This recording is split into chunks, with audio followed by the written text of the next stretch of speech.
다음으로 구형에 대해서 말씀드리도록 하겠습니다. 먼저 범죄의 중대성 및 재질 분량입니다. 앞에서 살펴본 바와 같이 관련자 진술과 각종 보고 문건, 문자 메시지, 통화 내역, 체증 영상 등 객관적인 자료 등에 의하면 이 사건 공소 사실은 충분히 입증됩니다.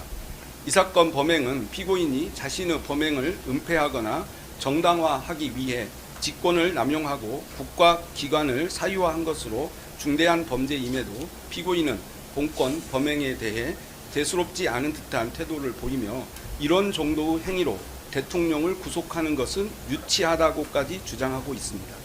그러나 대한민국의 대통령으로서 헌법과 법질서 수호의 정점에 있어야 할 피고인이 국민의 신임을 저버린 본인의 범행에 대해 부끄러워하고 반성하기는커녕 그 불법성을 애써 감추기에 급급한 모습만을 보이고 있습니다.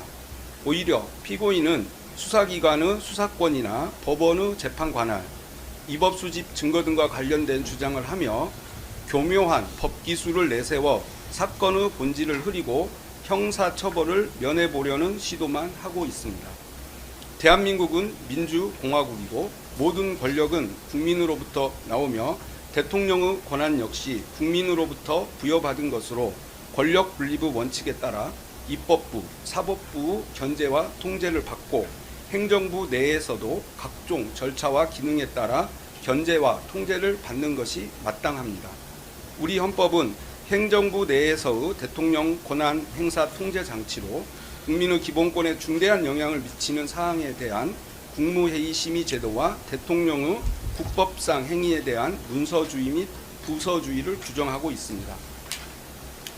제왕적 대통령제를 바꾼다는 명목으로 막대한 예산을 들여 대통령실을 청와대에서 용산으로 옮긴 피고인이 오히려 제왕적 대통령제를 견제하기 위해 우리 헌법이 마련한 통제 장치를 전혀 따르지 않은 것입니다. 헌법을 수호하고 법치주의를 실현해야 할 피고인이 국민이 부여한 권한을 아전인수격으로 남용하여 이 사건 범행을 저지름으로써 대한민국의 법질서가 심각하게 훼손되고 피고인을 신임하여 대통령으로 선출하였던 국민들은 큰 상처를 입었습니다. 그럼에도 피고인은 수사 및 재판 과정에서 국민들에게 반성과 사죄의 마음을 전하기보다는 비상계엄 선포의 정당성, 수사 절차의 이법성만을 반복 주장하며 범행을 전면 부인하고 있고 자신의 명령을 따른 하급자들에게 책임을 전가하는 모습도 보이는 등 개전의 정이 전혀 보이지 않습니다. 따라서 피고인으로 인해 훼손된 헌법 질서와 법치주의를 바로 세우고 다시는 대한민국 역사에서 최고 권력자에 의한 이와 같은 권력 남용 범죄가 재발하지 않도록 피고인에게 법이 허용하는 엄중한 책임을 물어 헌법 제11조 제1항 모든 국민은 법 앞에 평등하다를 실현할 필요가 있습니다. 다음은 구체적인 구형량에 대해서 말씀드리겠습니다. 이 사건 공소 사실에 적용된 제명과 적용법조 법정형은 다음과 같고 경합범 가중을 할 경우 피고인에게 최대 징역 11년 3개월을 선고할 수 있습니다. 먼저 이 사건 공소 사실 중 체포방해 관련 특수공무집행 방해, 직권남용 권리행사 방해, 범인 도피 교사에 대해 살펴보겠습니다.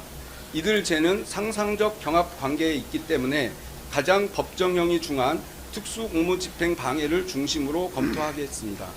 대법원 양형위원회의 공무집행 방해 범죄 양형 기준에 따르면 비난할 만한 범행 동기, 단체 다중의 이력을 보인 경우, 피해를 입은 공무원이 다수인 경우, 공무방해의 정도가 중한 경우, 반복적 범행, 피지자에 대한 교사, 계획적 범행 등 다수 가중 양형 인자가 존재하므로 가중 구간 1년에서 4년에 해당합니다.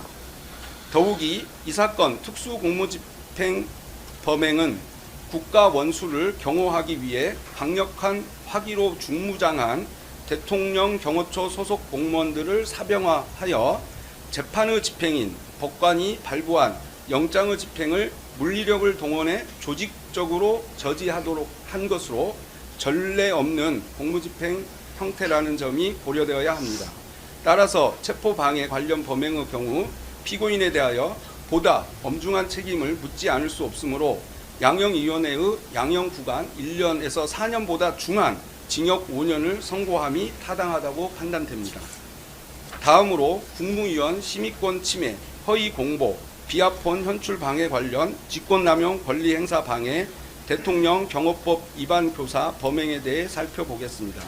이 부분 범행은 모두 피고인이 대통령으로서 권한을 남용한 직권남용 성격의 범죄들로서 이에 대한 대법원 양형위원회의 양형 기준은 없으나 앞서 살펴본 바와 같이 대통령의 권한 행사에 대한 사전 통제 장치인 국무회의 심의를 무력화한 점, 위헌 위법한 비상계엄을 선포를 호도하고 왜곡된 여론을 형성하기 위해 외신 기자들에게 허위의 사실을 알린 점, 자신이 공범들과 범행에 사용한 비합본의 통화 기록 등 정보를 인멸하려고 시도한 점, 대통령이라는 막강한 지위를 이용한 범행이라는 점 등 중대한 범죄에 해당한다는 점이 고려되어야 합니다.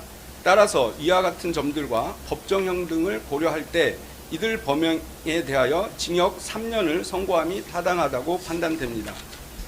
마지막으로 비상계엄 선포문 허위 작성 관련 허위 공문서 작성, 허위 작성 공문서 행사 등 범행에 대해 살펴보겠습니다. 대법원 양형위원회의 허위 공문서 작성 범죄 양형 기준에 따르면 탄핵 수사 절차 사용 등 적극적 목적, 허위 공문서 작성자가 행사한 경우 범행 후 증거 은폐 등 다수 가중 양형 인자가 존재하므로 가중 구간 1년 6월에서 2년 6월에 해당합니다. 특히 이 부분 범행은 피고인이 대통령의 국법상 행위에 대한 헌법상 통제 장치인 문서주의, 부서주의를 전혀 준수하지 않았음에도 이를 사후에 은폐하기 위해 허위의 공문서를 작성하여 탄핵 심판 또는 수사 절차에 사용하려고 하였고 이후 문제가 될 것을 우려하여 이를 무단으로 폐기까지 한 것으로 재질이 매우 불량합니다. 이와 같은 양형위원회의 양형구간, 범죄의 중대성 등을 고려할 때 이 부분 범행에 대해 징역 2년을 선고함이 타당하다고 판단됩니다. 이상의 선고형을 종합하면 이 사건 공소사실 전체에 대하여 피고인에게 징역 10년을 선고함이 타당합니다. 이상과 같이 증거들에 의해 공소사실 전부에 대해 합리적 의심 없이 증명이 이루어졌으므로 피고인에 대하여 유죄 판결을 선고하여 주시고 피고인의 이 사건 범행들은 그 범정이 무겁고 죄책이 중하므로 피고인에게 징역 10년의 형을 선고하여 주시기 바랍니다. 이상입니다.